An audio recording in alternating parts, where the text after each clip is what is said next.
What's up, everyone? Michael Falk from Kinetic Sports Medicine Performance. If you guys remember last week, I did a little video on what stability means. And I started talking about the fact that stability is the ability to dissociate or hold one body segment stationary while moving the other body segment. And today I'm going to talk about why is dissociation so important for athletic performance. And the reality is that most of the speed and power sports are going to require some level of dissociation. If we look at throwing a javelin, a baseball, hitting a golf ball, anything that has a rotational component, we need to be able to dissociate. What we are often talking about is the ability to dissociate your upper trunk and your lower body to get things moving in a different direction and creating what we call the X factor stretch, which is the separation that we can get between our shoulders and our pelvis. And what this does is it creates like a rubber band snapping effect that allows us to see big releases in energy and then create that energy or turn that energy into speed of an implement, whether that be throwing a javelin, throwing a baseball, hitting a volleyball, throwing a lacrosse ball, hitting a golf ball, etc. And so what I mean by dissociation in a simple test is we want to be able to see you stand in one place and be able to rotate your shoulders without moving your hips.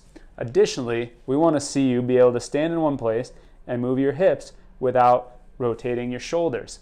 This is a very simple test, but if you can't do it stationary, you're going to have a very hard time when we start actually going into moving patterns. And so where does this show up? And I'll give a couple sport examples. So one of the most common things that we'll see with baseball players that are coming back from injury or dealing with arm pain or trying to improve velocity is a concept that is called flying open. It's one of the biggest differences between a little league pitcher and a big league pitcher is how well they're able to separate or dissociate their upper and lower bodies.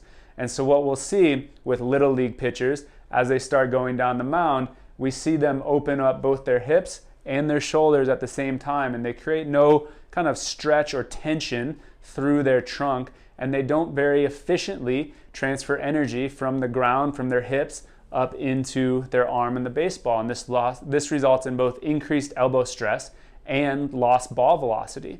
And so what we'd like to see is we'd like to see players be able to come down the mound, stay closed through their upper body, and then be able to rotate and throw the ball, but get that separation in between their pelvis and their hips.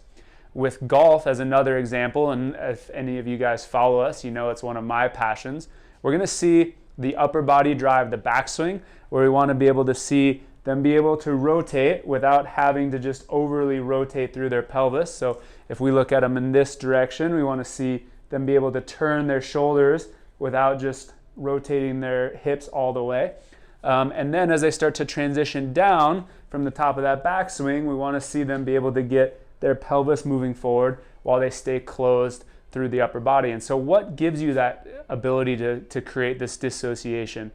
Well, it's really your ability to both get through your core to get your hips doing one thing while stabilizing your upper body, but it's also having the strength to be able to kind of take something and hold on to it. So if we go back to the pitching example,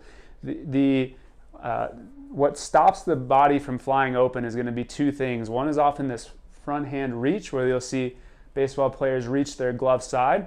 And the second thing is going to be what we call scap retraction or scap loading. And they're actually able to use like the rowing patterns to hold their trunk closed as they start rotating that lower body towards home plate. And so the ability to create this, transfer energy through their core, apply it into an implement, is going to be what allows that whip-like action that is then going to generate extreme amounts of arm speed or extreme amount of club head speed. So in baseball, we're getting that arm rotating at almost 12,000 degrees per second as they release the ball. With golf, we're usually getting that club head moving somewhere between 100 and 150 miles an hour, depending if you're a recreational player or a world long drive competitor.